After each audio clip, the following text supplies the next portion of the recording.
The warning lights flashed red across the control panel. Day One gripped the steering controls tighter as his ship shook violently.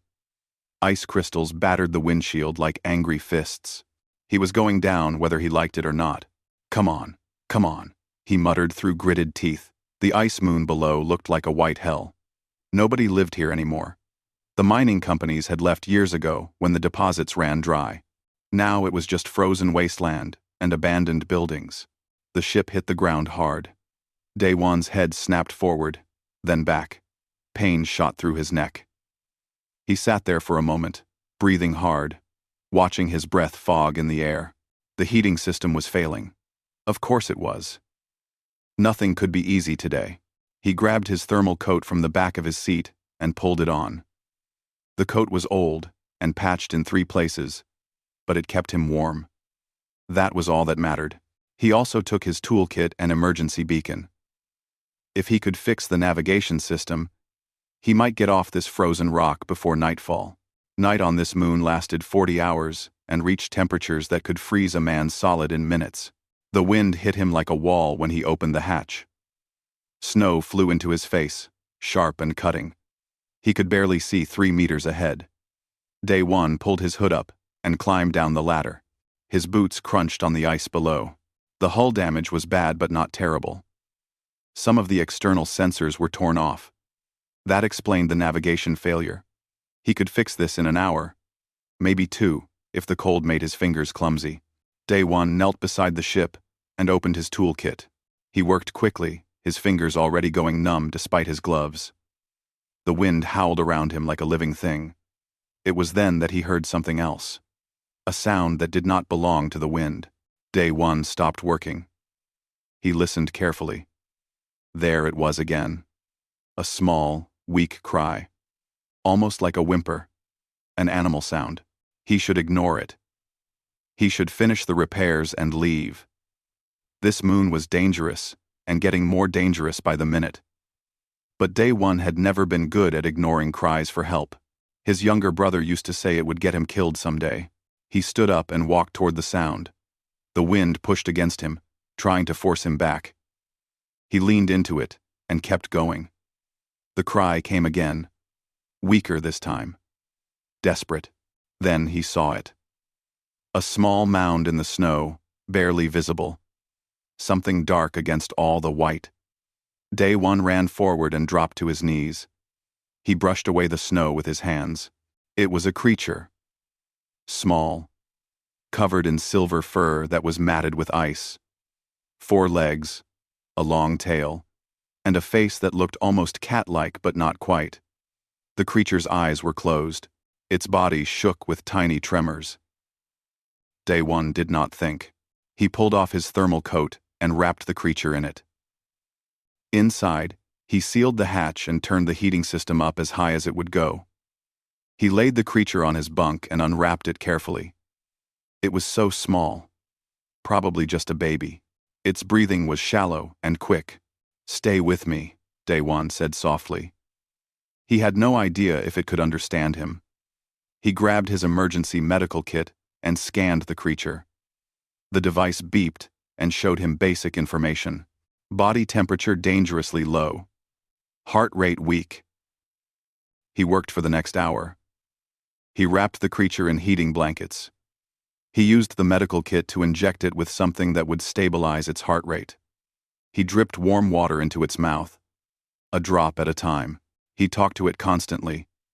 His voice low and calm. "You are going to be fine. I have got you now. Nobody dies on my ship. That is my rule. Do you hear me? You stay alive." Slowly, very slowly, the creature's breathing became stronger. Its body stopped shaking so violently. Day One sat beside it and watched carefully. He had forgotten about his repairs. He had forgotten about getting off the moon before nightfall. All that mattered was this small life in front of him. After another hour, the creature's eyes opened. They were silver, like its fur, but with flecks of gold. Beautiful eyes, intelligent eyes. They fixed on Day One with an intensity that surprised him. "Hey there," Day One said with a small smile. "Welcome back. The creature made a soft sound. Not quite a purr, not quite a chirp, something in between. It tried to stand, but its legs were too weak. It fell back onto the blankets. Easy now. You have been through a lot. Rest first. We have time. But they did not have much time. Day one looked out the window. The light was fading. Night was coming. He still needed to fix the navigation system.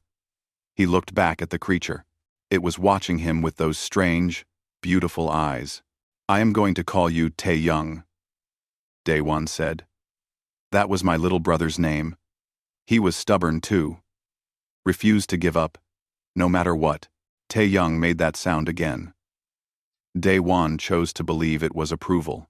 He put on his spare jacket and went back outside. The wind was worse now. The temperature had dropped even further. He worked as fast as his frozen fingers would allow. He replaced the damaged sensors and rerouted some of the wiring. His hands shook. His teeth chattered. But he kept working. When he finally climbed back inside, his whole body was numb. He collapsed beside the heating vent and let the warm air wash over him. Tae-young had managed to crawl to the edge of the bunk. The creature was looking down at him with what Day one could have sworn was concern. I am okay, he said through chattering teeth. Just cold. To his surprise, Tae-young climbed down from the bunk. The creature was unsteady on its feet, but determined. It walked over to Day one and curled up against his chest. The small body was warm now. The heat from it seeped into Day one. He wrapped his arms around the creature gently. Thanks, little one. They stayed like that until Day one stopped shaking. Then he tested the navigation system. The screen lit up green. Everything was working. He plotted a course to the nearest space station. They would launch at first light. That night, Day one lay on his bunk with Tae-young curled up beside him. The creature had not left his side since the heating vent. Day one ran his hand over the soft silver fur. It was completely dry now and very soft. What were you doing out there? He asked quietly. Where is your family? Tae-young just looked at him with those golden-flecked silver eyes. Well, do not worry. I will find them. That is a promise. He had no idea that he had just made a promise that would change the fate of entire worlds. He had no idea that the small creature sleeping beside him was royalty. He had no idea that powerful forces were already searching for this little life. All Day one knew was that he had found something small and helpless in the snow. And he had done what any decent person would do. He had helped. Sometimes, that is all it takes to change everything. Nexus Point was exactly as Day one remembered it. Crowded, noisy, and smelling of too many species packed into too small a space. The space station hung in orbit around a dead planet, serving as a trading hub for the outer sectors. Here, no questions were asked as long as you paid your docking fees. Tae-young pressed close to Day one's leg as they walked through the main corridor. The creature had grown in the 3 weeks since the ice moon. It was now the size of a large dog, though still clearly young. Its silver fur had taken on a slight shimmer. People stared as they passed, but Day one was used to that. Humans traveling with alien creatures was not that unusual. What Day one did not see were the other watchers. The ones who looked away quickly when he glanced in their direction. The ones who spoke quietly into communication devices. He found Hyun-woo's shop squeezed between a weapons dealer and a place that sold something that might have been food. The sign above the door read, Information and Services, in 12 languages. Daewon pushed the door open. A small bell rang. Hyun-woo looked up from behind his counter. His eyes went wide when he saw Daewon. Then they dropped to Tae-young. His face went pale. Out, Hyun-woo said immediately. Get out right now. Daewon blinked in surprise. What? Hyun-woo? I need your help. I said get out. Hyun-woo came around the counter fast. He was a small man, but he grabbed Daewon's arm with surprising strength. You do not understand what you have brought here. What are you talking about? Hyun-woo pulled them both into the back room and locked the door. He activated a privacy shield. The air shimmered slightly. Now, no one could hear them. That creature, Hyunwoo said, pointing at Tae-young. Do you have any idea what it is? Some kind of feline species. I found it on an ice moon. I am trying to find its family. Its family. Hyunwoo repeated slowly. He started to laugh, but it was not a happy sound. Dae-won, you idiot. That is a Valkresh. And not just any Valkresh. People have been looking for a Valkresh cub for weeks now. Bad people. Dangerous people. Dae-won looked down at Tae-young. The creature looked back at him calmly. Valkresh? The warrior race? The warrior race. Hyunwoo confirmed. The ones who have fought in every major conflict for the last 1,000 years. The ones you do not want to make angry. He ran his hand through his hair. There are bounty hunters on this station right now. They arrived 2 days ago, asking about a human with a Valkresh cub. Dae-won's hand moved to the weapon at his belt. They can ask all they want. I am not handing Tae-young over to bounty hunters. Tae-young? You named it? Hyunwoo shook his head. Listen to me carefully. You need to leave. Right now. Go back to your ship and go somewhere far away. Before Dae-won could answer, an alarm blared through the station. Emergency lights flashed red. A voice came over the speakers. Lockdown in Sector 7. All personnel evacuate. Lockdown in Sector 7. They were in Sector 7. Too late, Hyunwoo whispered. The front of the shop exploded inward. Dae-won threw himself over Tae-young as debris flew everywhere. When he looked up, 3 figures stood in the smoking doorway. They were tall, almost 2.5 meters. They wore armor that looked like it was made from black metal. Their faces were hidden behind helmets. One of them pointed at Tae-young. The cub! Give it to us and you live. Dae-won stood slowly, keeping himself between them and Tae-young. The figure tilted its head. You would die for an animal you found in the snow? Yes, Dae-won said simply. The 3 figures moved at the same time. They were fast.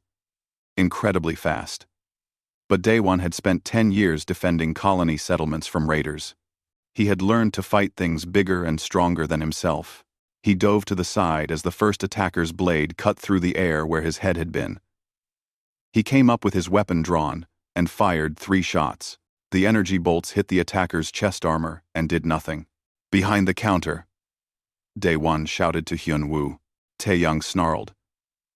It was the first truly aggressive sound Dae-won had heard from the creature.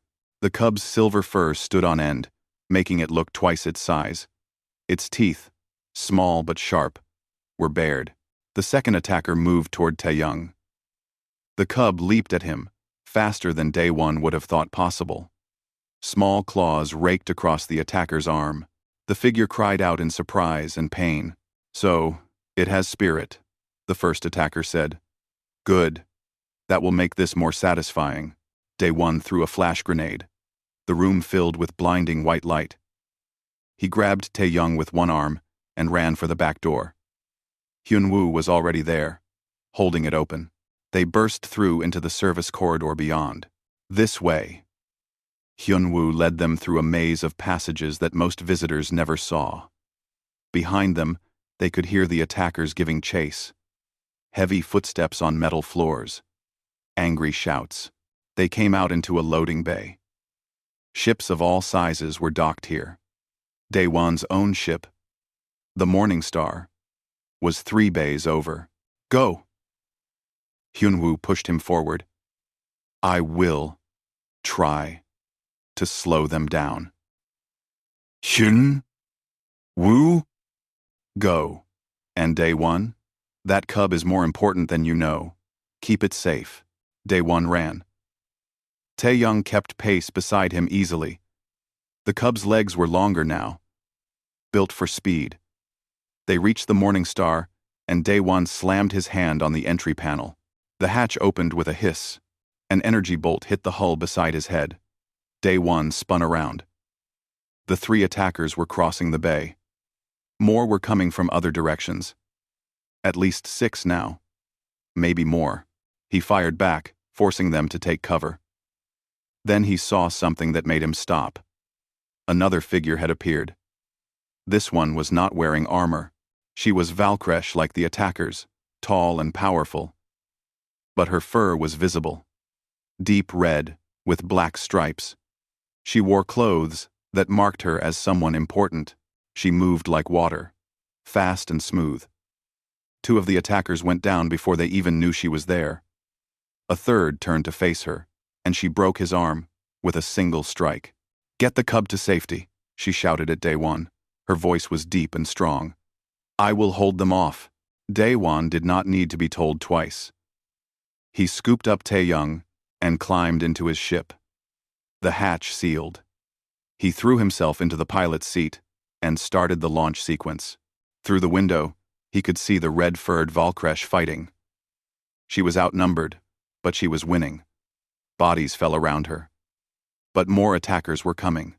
Too many. "I am sorry," Daewon whispered. He did not even know her name. The morning star lifted off.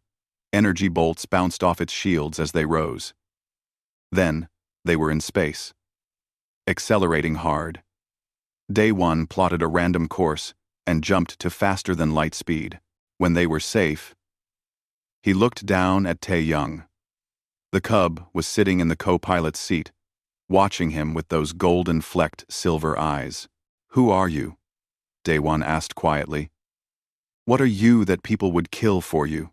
Tae-young just made that soft sound, the one that was almost a purr.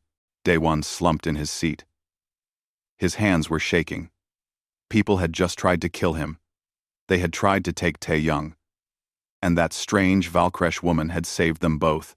His communicator beeped. A message was coming through. Daewon hesitated, then opened it. The face that appeared on the screen was the red-furred Valkyrie from the loading bay. She had cuts on her face, but she was alive. "Human," she said. "My name is G1. We need to talk about the cub you are carrying.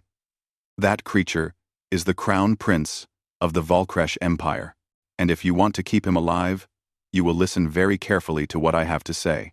The message ended. Daewon sat in silence for a long moment. Then he started to laugh. He laughed until tears ran down his face. A prince. He had rescued a prince.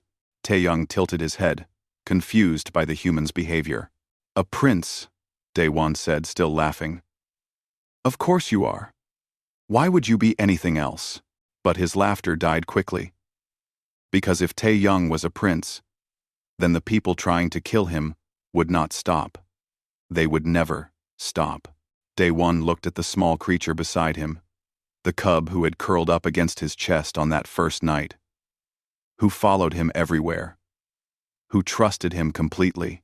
"They are not getting you," Daewon said firmly. "I do not care who they are. They are not getting you."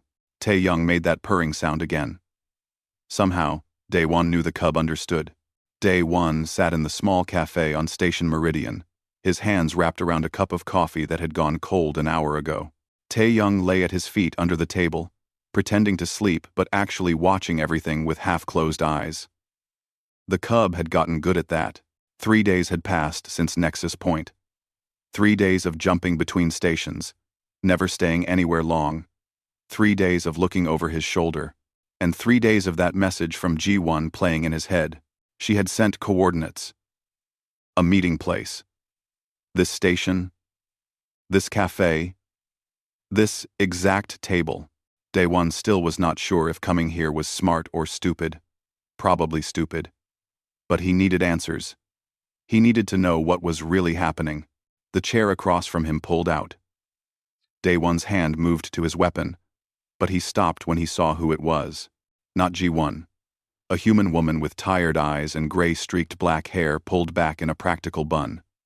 She wore a scientist's jumpsuit with old stains that no amount of washing would remove. "Hello, Daewon," she said quietly. He stared at her. "Sora? It has been a while." Sora sat down and ordered tea from the serving drone. She did not look at him directly. That was how he knew she was nervous. Sora only avoided eye contact when something was wrong. 5 years, Daewon said. His voice came out colder than he intended. 5 years, since you said you could not do this anymore. That traveling on cargo ships, and barely making enough to eat, was not the life you wanted. I know. And now you just happen to be here? On the exact station where I was told to meet someone? Sora finally looked at him. G1 contacted me. She knew we used to be together. She thought you might trust me more than you would trust her. That was smart, Day One admitted. I do not trust her at all, but you came anyway. I came for answers. He glanced under the table. Taeyong was watching Sora with those intelligent silver eyes. Tell me about the Valkresh. Tell me about their prince. Sora's tea arrived. She took a sip, organizing her thoughts the way she always did. It was one of the things Day One had loved about her once. Her need to have all the facts before speaking. The Valkresh Empire is old. Sora began. Older than most of the other spacefaring races. They have a rigid culture based on honor, strength, and loyalty. Their royal family has ruled for over 3,000 years without interruption. Until now, Day One said. Until now, Sora agreed. 6 weeks ago, the royal transport was attacked. The queen's youngest son, Prince Taerin, was on board. He was being taken to the military academy. He was only 3 months old. 3 months? Day One looked down at Taeyong in surprise. The cub was already the size of a large wolf. Valkresh mature faster than humans. By age 5, they are fully grown. Prince Taerin would be about 4 months old now. Roughly equivalent to a human 6-year-old in development. Day One felt his stomach tighten. Just a baby. He had saved a baby. The attack was brutal, Sora continued. The entire royal guard was killed. The transport was destroyed. No bodies were found, so everyone assumed the prince died in the explosion. The Empire has been in mourning ever since. But he did not die, Day One said. Someone took him. Took him to that ice moon. And left him there. To freeze. Yes. Sora's hands tightened around her cup. G1 believes it was an inside job. Why not just kill him? Why leave him on that moon? Because killing a member of the royal family directly brings a blood debt. Any Valkresh who does it will be hunted for the rest of their life by the remaining family members. But if the prince died of exposure, died naturally, no blood debt, just a tragic accident. Day One felt sick. They had left a child to die alone in the cold. What kind of monsters did that? So, these people who attacked us at Nexus Point, Day One said slowly. They were not bounty hunters. They were the ones who tried to kill him the first time. Yes. And they will keep trying until he is dead. As long as Prince Taerin lives, he is a threat to their plans.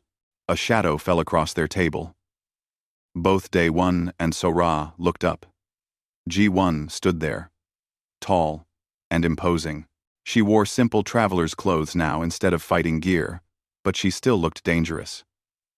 Several other cafe patrons quickly found reasons to leave. May I sit? G1 asked. Her voice was formal, carefully polite. Day One nodded. He kept his hand near his weapon. G1 sat down carefully. Her eyes went to Taeyong under the table. Something in her expression softened. Prince Taerin, I am glad to see you well. Taeyong crawled out from under the table. He looked at G1 for a long moment. Then, to Day One's surprise, the cub walked over to her and allowed her to touch his head. G1's hand trembled as she did so. I was your mother's personal guard, G1 said softly to the prince. I was supposed to protect you. I failed. I am sorry. G1. Taeyong made a soft sound. Not the purr he used with Day One. Something different. More formal. G1 looked at Day One. I need to take him home. His mother thinks he is dead. The Empire is falling apart without hope for the future. I need to take him back. And, no, Day One said immediately. G1's eyes flashed with anger. You do not have a choice, human. He is a prince of the Valkresh Empire. He is not yours to keep. Z. I am not trying to keep him. Day One leaned forward. But I am not just handing him over either. You said it yourself. Someone, in your royal court, betrayed him. How do I know you will not take him straight back to the people who tried to kill him? You do not, G1 admitted. But what choice do you have? You cannot protect him forever. You are one human with a cargo ship. They will find you eventually. G1, maybe, Day1 said. But at least while he is with me, I know he is safe. I know I am not going to betray him. They stared at each other across the table. Sora watched them both nervously. You care for him, G1 said finally. It was not a question. Yes. Why? He is not your species. Not your responsibility. You could have left him on that ice moon. Your life would be much easier now if you had. Day1 looked down at Taeyong. The cub had returned to his side and was leaning against his leg. Because he needed help. That is enough. Something in Ji-won's expression changed. She studied Day1 with new interest. You protected him with your own body during the attack at Nexus Point. I saw you. You would have died for him. Yes, that is very Valkresh of you. Ji-won almost smiled. We have a saying. The measure of a person is not in their words, but in who they choose to defend. Sora said, You think there is a traitor in the royal court? Day1 said, Do you know who? I have suspicions. But I cannot act on suspicions. I need proof. Ji-won drummed her fingers on the table. The prince needs to return home. But you are right. We cannot just walk into the palace and announce he is alive. Not until we know who to trust. So, what do we do? Sora asked. We need allies, Ji-won said. There is one admiral I know is loyal. Kael Ven. He was the prince's godfather. If we can reach him, he will help us. Where is he? Day1 asked. 3 sectors away. His fleet is patrolling the border regions. Ji-won looked at Day1. But it will be dangerous. The traitors have eyes everywhere. They will be watching for any sign that the prince survived. Everything has been dangerous since I found him, Day1 pointed out. Ji-won actually did smile then. Small, but real. True. Very true. Sora pulled out a data pad. I can help. My research station has access to genetic databases. If we can prove conclusively that Taeyong is Prince Tae-rin, it will make your case stronger when you do reveal him. Can you do that without alerting anyone? Ji-won asked. I can try. They talked for another hour. Planning.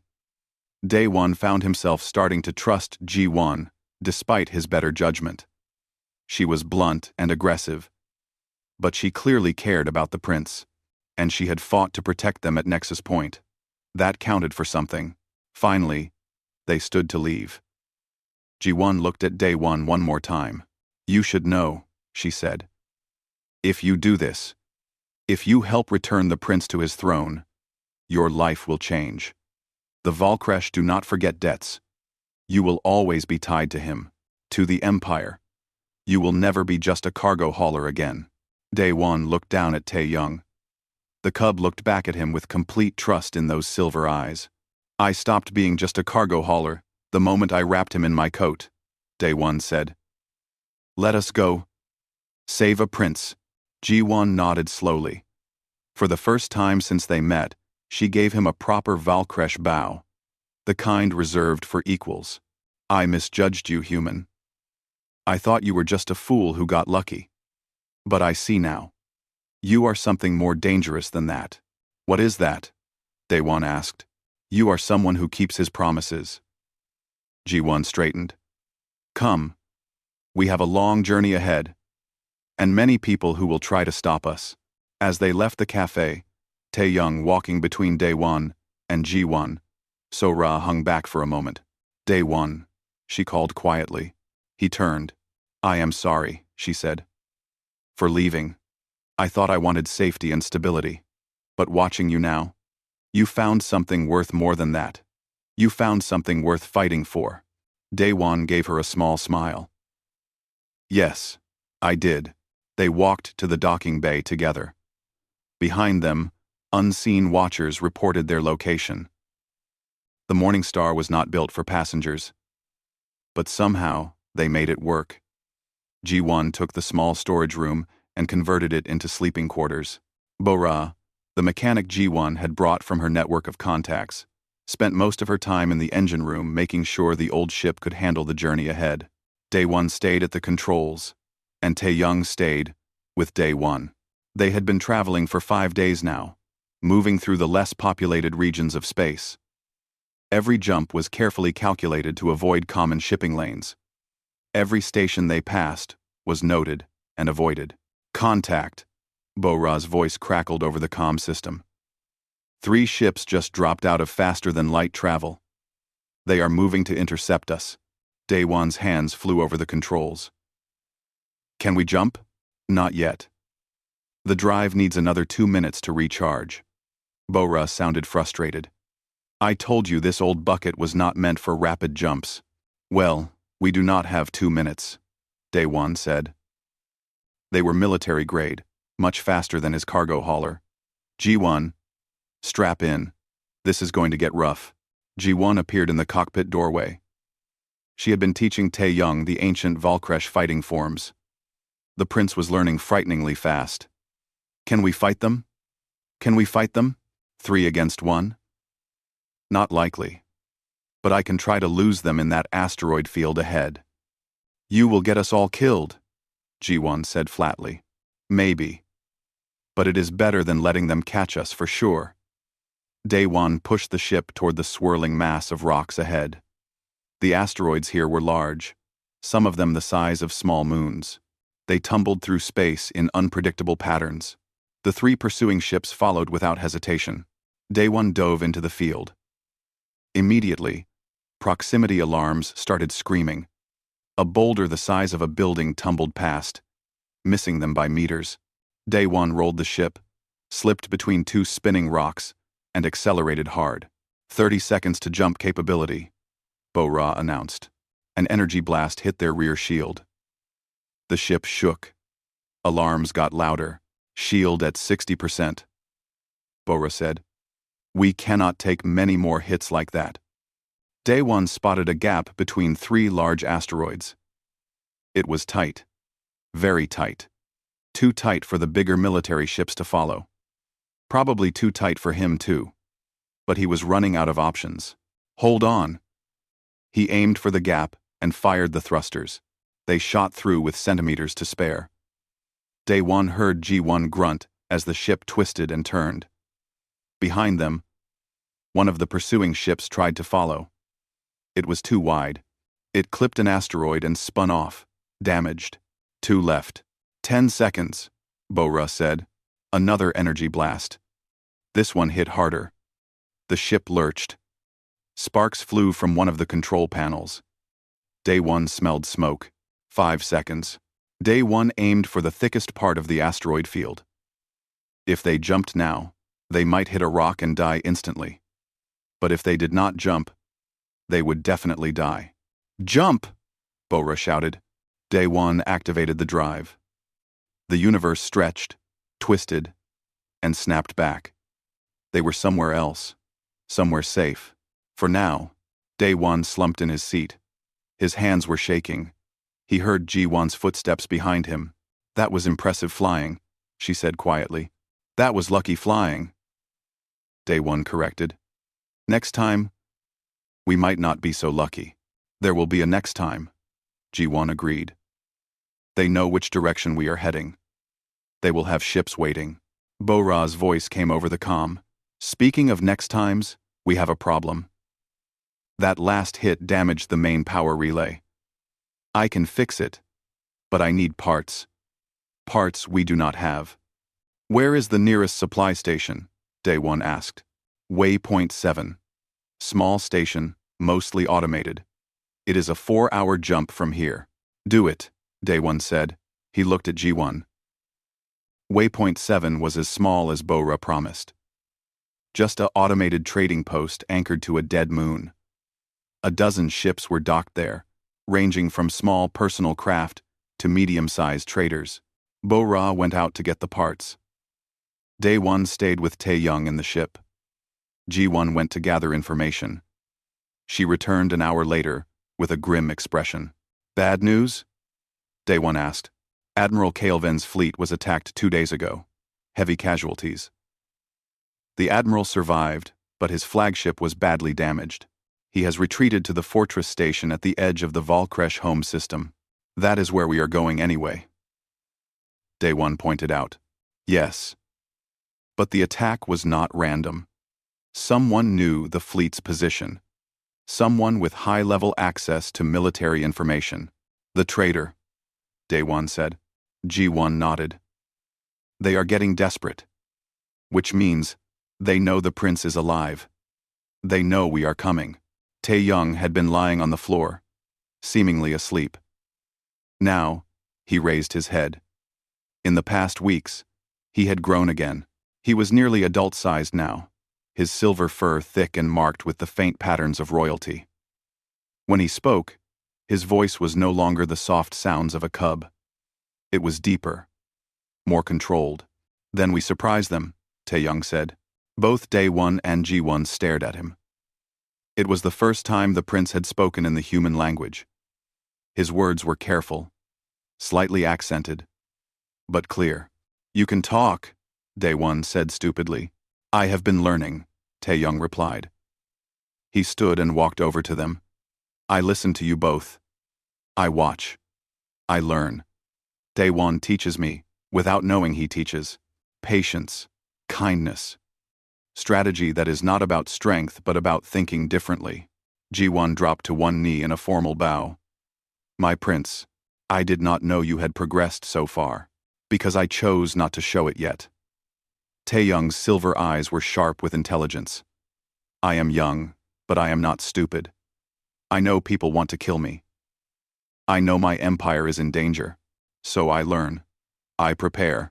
He turned to Day 1. You saved my life. Not because you knew I was a prince. Not because you wanted reward. You saved me because it was right, because I needed help. The prince placed one large paw on Day 1's arm. That is why I trust you.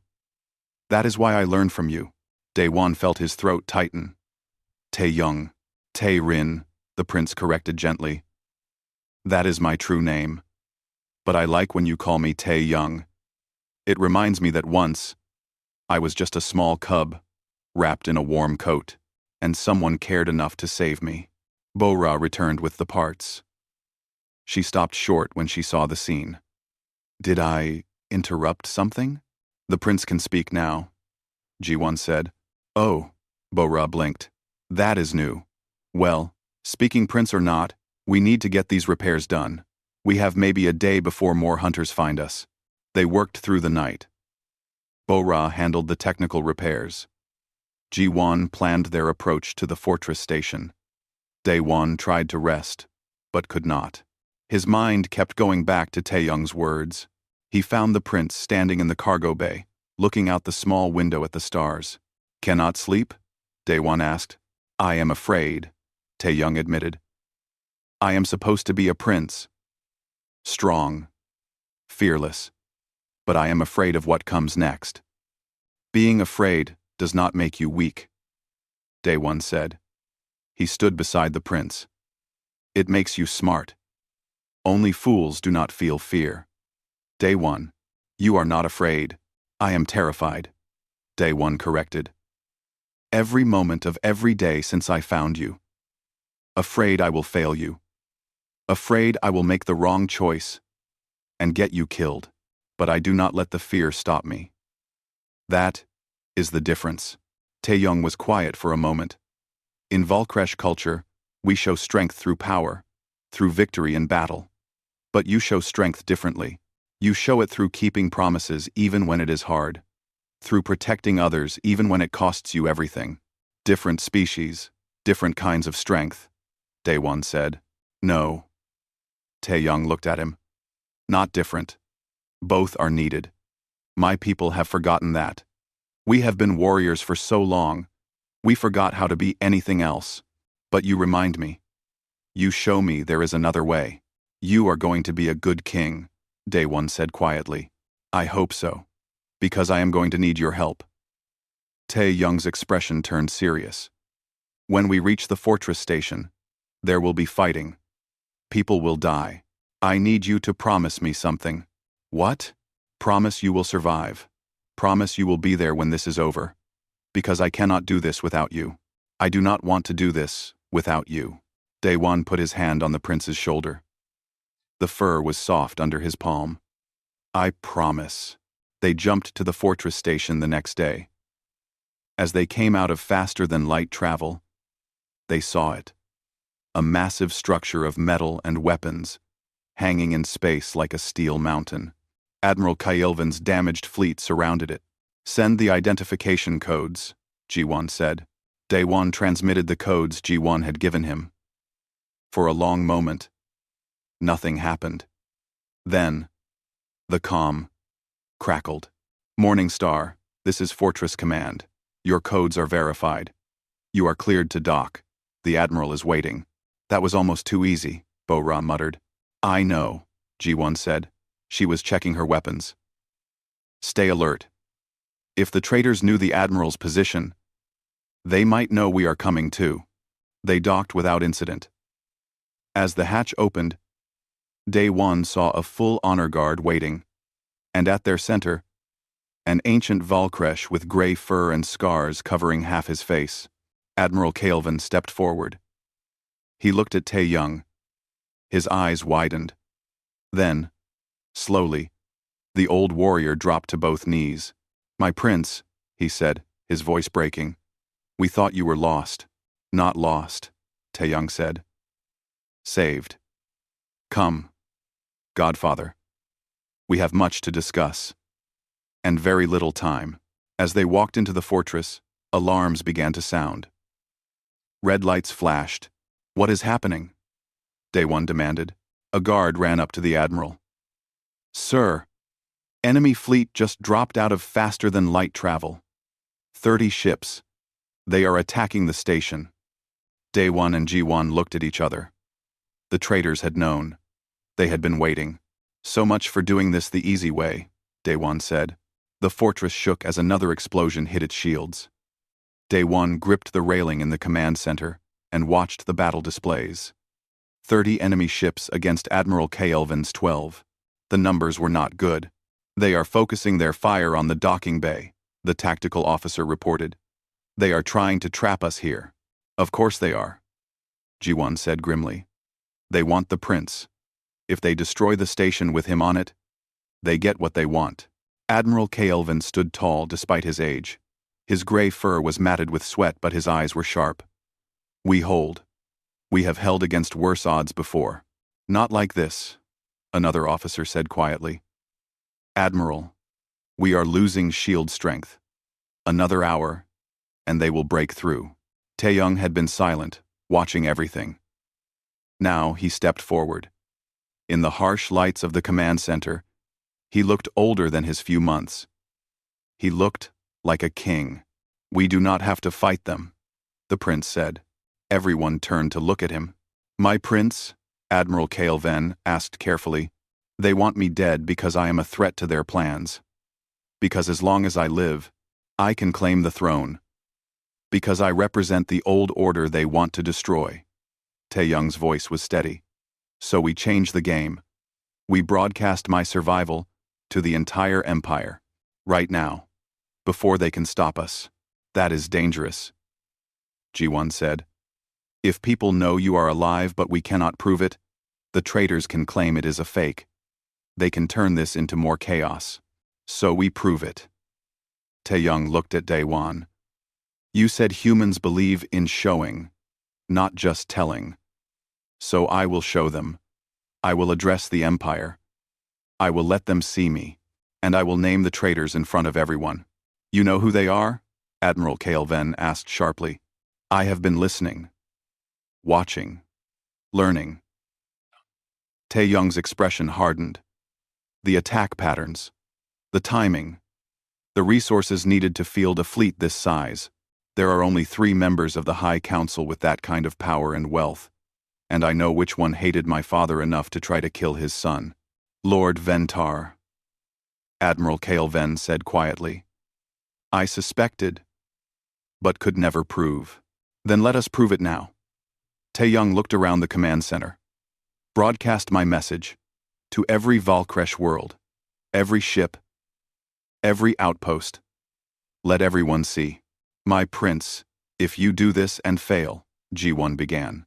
Then I fail as myself, making my own choices, Taeyong interrupted. Not as a piece on someone else's game board. This is my empire. My people. I will not hide while others fight for me. Daewon felt pride swell in his chest. This was the cub he had wrapped in his coat. Grown now, ready to face his destiny. Do it, Admiral Kael'ven ordered. The communications officer worked quickly. Within minutes, every screen in Valkresh space showed the same image. Prince Taerin, alive, standing in the command center of Fortress 7. My people, Taeyong began.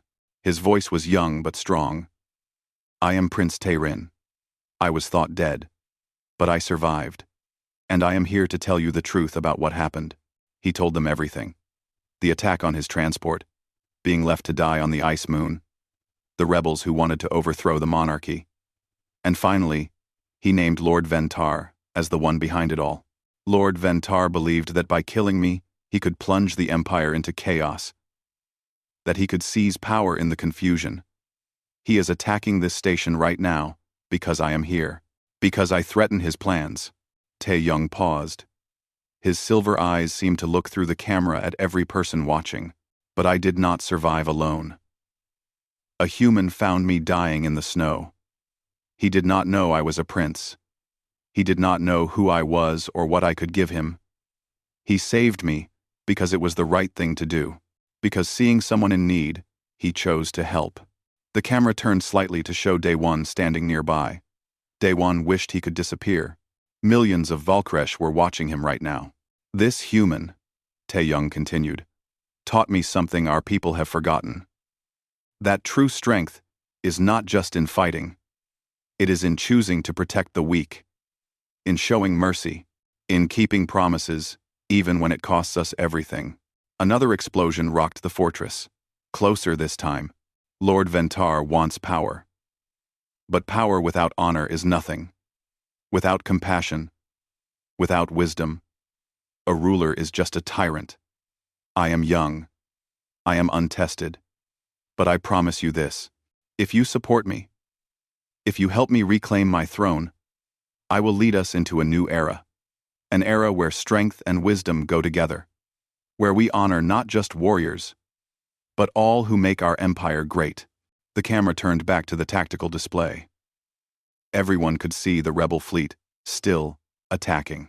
These ships attacking us? They follow orders from a traitor, a coward who kills children in the dark. Will you follow someone like that? Or will you stand with me? Silence fell over the command center. They waited. The rebel ships kept firing. Then, one by one, the rebel ships stopped shooting. Their engines powered down. Admiral, the communications officer said, voice shaking. We are getting messages. Dozens of them. The rebel crews are surrendering. They say they did not know the prince was alive. They say they will not fire on him. Admiral Kael'ven smiled grimly. And that is why you will be a great king. You turned your enemies into your people with just words. But Taeyong was not smiling. Not all of them. He was right. 5 ships broke away from the rebel fleet. They accelerated toward the fortress, their weapons glowing with power. Suicide ships. They were going to ram the station. Shields cannot take that impact, the tactical officer said. If they hit us, we are dead. The docking bay, Daewon said suddenly. We can use the Morning Star. Ram them before they reach us. Your ship will be destroyed, Ji-won pointed out. Better my ship than this whole station. No. Taeyong's voice cut through the command center like a blade. I will not lose anyone else. Today. Not my godfather. Not Ji-won. Not Bo-ra. He looked at Daewon. And especially not you. Thanks for watching. With might? Then what do we do? Admiral Kael'van asked. We trust, Taeyong said. Mother always said that a prince's greatest weapon is his people's loyalty. Let us see if she was right. He activated the communications again. This time, he broadcast to the loyal fleet ships still fighting outside. All ships. This is Prince Taerin. I am ordering you to stand down. I am ordering you to let the rebel ships pass. My prince, what are you doing? Admiral Kael'van demanded. But Taeyong did not answer. He kept his eyes on the display. The rebel ships were getting closer. Everyone in the command center was shouting. Some were crying. They were all going to die. Then, from the darkness of space, new shapes appeared. Dozens of them. Personal ships, cargo haulers, even a few old military vessels. Ships that had been hiding in the shadow of the nearby moon. Where did they come from? Ji-won whispered. Citizens. The communications officer said in wonder. They are civilian ships. They heard the prince's broadcast. They came to help. The civilian ships put themselves between the fortress and the rebel suicide ships. They did not fire. They just formed a wall of metal and courage. The rebel ships tried to go around, but more civilians appeared. They linked together, creating an unbreakable barrier. They are shielding us with their own bodies, Admiral Kael'van said quietly. I have never seen anything like this. The rebel ships, seeing they could not reach the fortress without killing dozens of civilians, finally stopped. Their crews surrendered. Silence filled the command center. Then someone started to clap. Then another. Soon everyone was applauding. Some were crying. Admiral Kael'van had tears running down his scarred face. That, the old admiral said to Daewon, is what a true king looks like. The journey to the Valkresh homeworld of Vortalax took 3 more days. By then, word of the prince's survival had spread everywhere. Lord Ventar tried to flee, but was captured by his own guards. The evidence of his betrayal was overwhelming. The High Council formally stripped him of his rank and titles. When they finally landed at the royal palace, thousands of Valkresh filled the streets. They cheered as Taeyong emerged from the ship. Daewon hung back, uncomfortable with all the attention. But Taeyong reached back and pulled him forward. Walk with me, the prince said quietly. Please. So Daewon walked beside the prince through crowds of alien warriors who looked at him with a mixture of confusion and respect. Jaewon walked on the prince's other side. Admiral Kael'van and his honor guard followed behind. The Empress Sharana waited on the steps of the palace. She was tall, her silver and gold fur marking her as royalty. When she saw Taeyong, she made a sound that was pure anguish and joy mixed together. She ran down the steps, forgetting all royal dignity, and threw her arms around her son.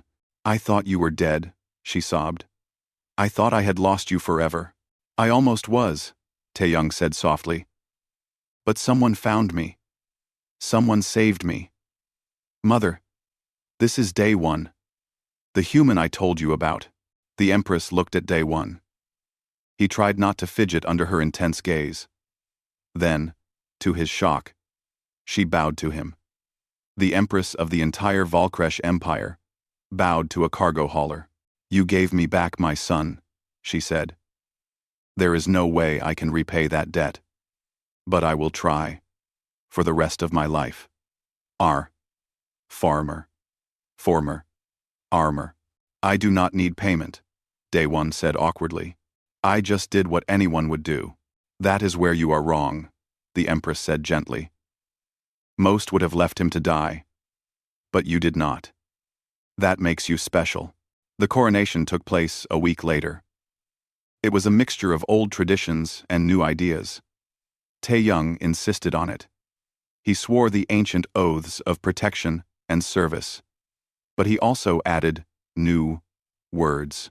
Words about cooperation between species, about learning from others, about strength through compassion as well as combat. When he took the crown, the entire empire celebrated. 10 years passed. Daewon stood on the balcony of the royal palace, looking out over the gardens below. Human and Valkresh children played together on the grass. It was a common sight now. In the decades since Taeyong's coronation, everything had changed. The Valkresh Empire had opened its borders to other species. Trade flourished. Cultural exchange programs brought students from 100 worlds. The military still existed. But now, they protected not just Valkresh interests, but helped keep peace throughout several sectors. King Taerin had become known as the Reformer. He was loved by his people and respected by other governments. "There you are," a deep voice said behind Daewon. He turned to see Taerin walking onto the balcony. The king was fully grown now, massive and powerful. His silver fur was marked with the elaborate patterns that showed his rank. But his eyes were the same. Golden-flecked silver, intelligent and kind.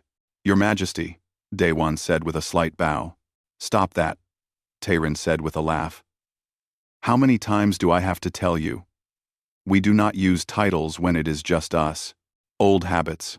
Taerin came to stand beside him. They looked out over the gardens together. It was peaceful. Happy. "Do you ever regret it?" Taerin asked quietly. "Saving me that day? Your life would have been simpler."